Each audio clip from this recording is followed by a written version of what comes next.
ሶፎንያስ ጋዜጠኛው ከገዳም ወጥቼ ነው የምደውልልህ። ኦርቶዶክስ ካካ ታበላለች። በድያቸዋለሁ። አናንዬ ይቅር በይኝ እናቴ።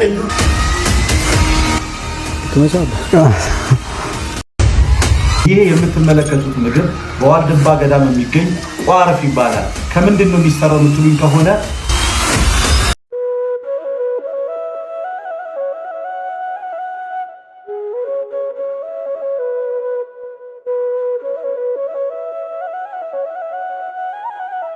ሰላም ውድ የተከበራችሁ እንደተወደዳችሁ የዲቤክ ዩቲዩብ ቻናል ቤተሰቦች እንደምንቆያችሁ፣ በዛሬው ቪዲዮ የምናየው ሁለት ዋና ነገሮችን ነው የምናየው።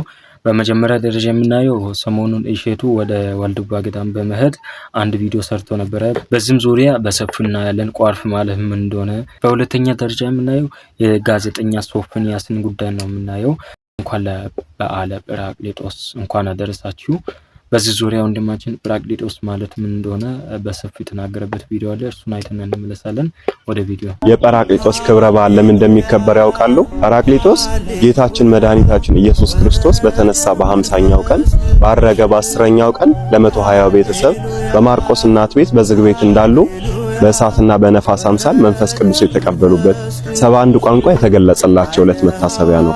ይህ ቋንቋ የተገለጸላቸው ለሐዋርያቱ ለ72ቱ አርድእት እንዲሁም ለ36ቱ ቅዱሳት አንስት ነው። ይህ በዓል በቤተ ክርስቲያናችን በታላቅ ድምቀት የሚከበር የመንፈስ ቅዱስ በዓል ነው።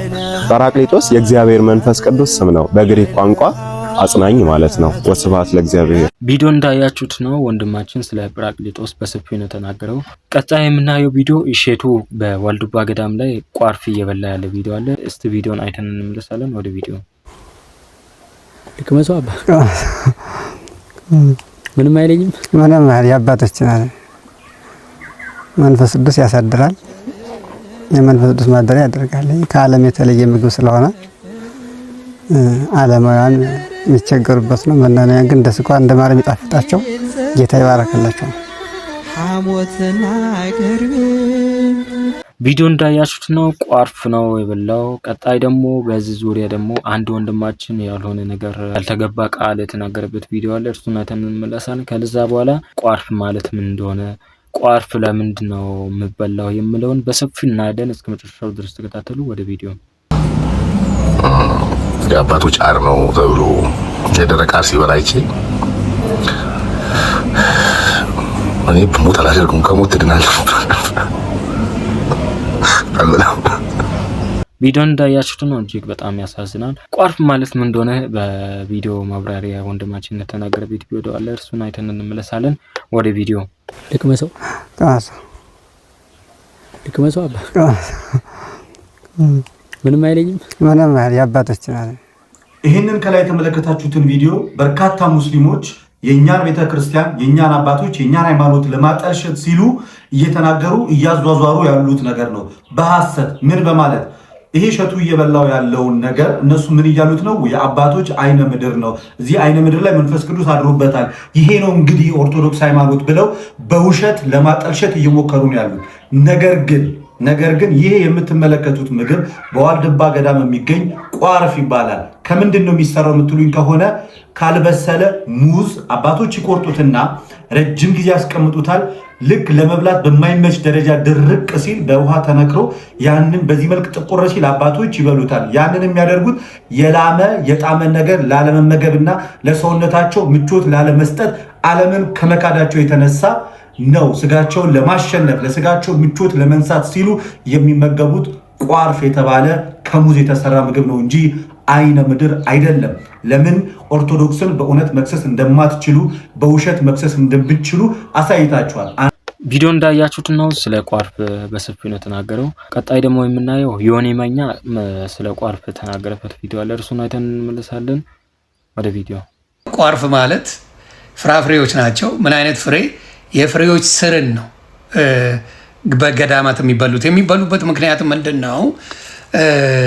የክርስቶስ በሰቀሉት ጊዜ ቆምጣጤ ያመጡለት ይላል ውሃ ጠማኝ ሲላቸው እና በጣም የሚመር ሐሞት የሚል የሚመር ነገር ነበር ለክርስቶስ የሰጡትና የክርስቶስ ለኛ ብሎ ያንን ሁላ ስቃይ መውሰዱን እነዚህ አባቱ የገዳም አባትና እናቶች ያቺን ነገር በመብላት እንዲያስታውሱ ሁልጊዜም የክርስቶስን ነገር እያስታወሱ እንዲኖሩ ለማድረግ ነው ይሄ የሚደረገው። ይሄንን የኦርቶዶክስ ጥበባዊ የሆነ የክርስቶስን ማንነት ያቺን በበላ ቁጥር ክርስቶስን የምታስታውስበት ለኛ ብሎ መራራ ነገር እንደበላ የሚያሳይበትን እነ ሙስሊሞቹ ኡስታዞቹ በሙሉ ሳይቀሩ ተነስተው ኦርቶዶክስ ካካ ታበላለች እያሉ ጡሩምባቸውንና ዲስኩራቸውን እያሳዩ ነው።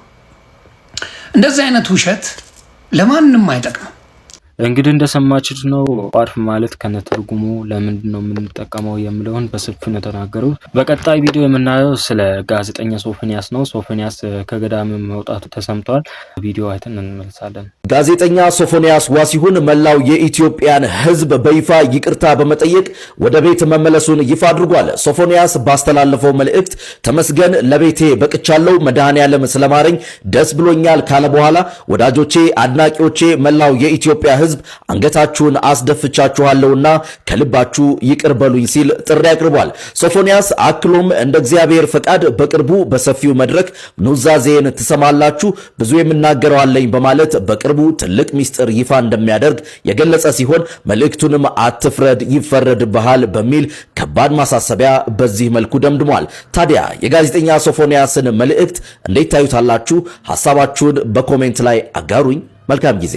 ቪዲዮ እንዳያችሁት ነው። አሁን ደግሞ ጋዜጠኛ ሶፎንያስ ይቅርታ የጠየቀበት ቪዲዮ አለ። እርሱን አይተን እንመለሳለን። ወደ ቪዲዮ በድያቸዋለሁ። አናንዬ ይቅር በይኝ እናቴ።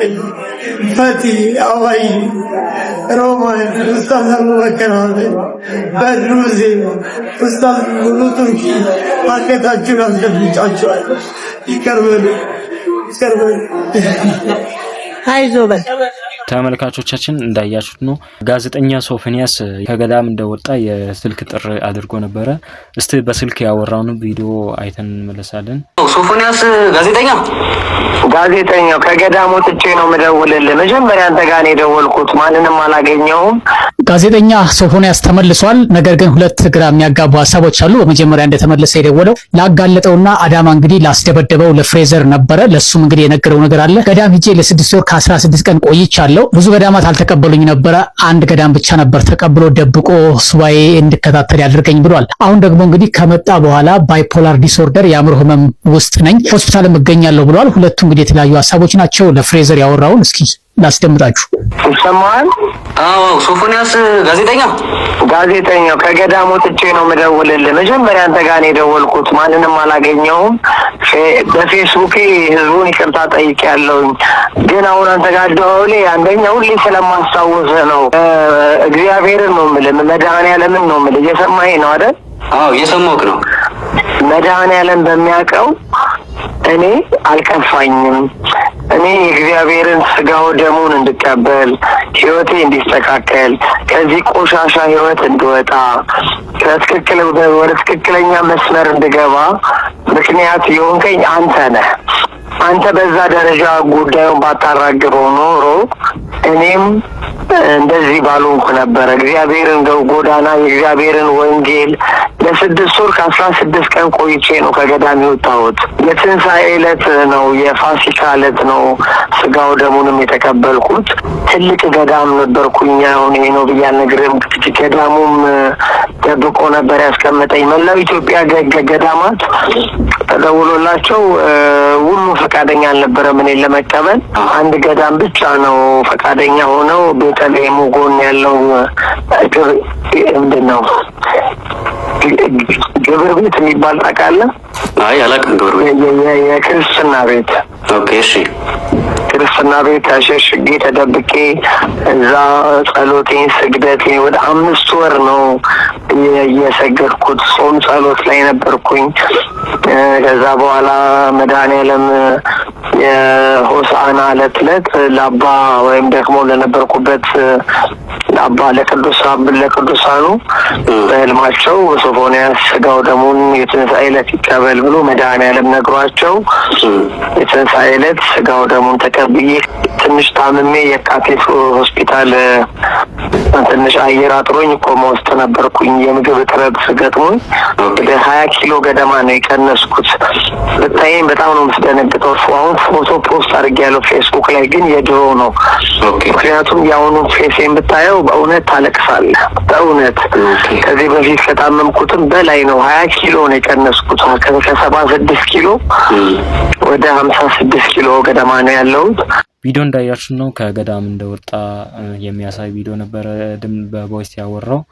ተመልካቾቻችን ለዛሬው የነበረን ቆይታ ይህንን ይመስል ነበረ። በቀጣይ ቪዲዮ ተመልሼ እስክመጣ ድረስ መልካም ቆይታ ይሁንላችሁ።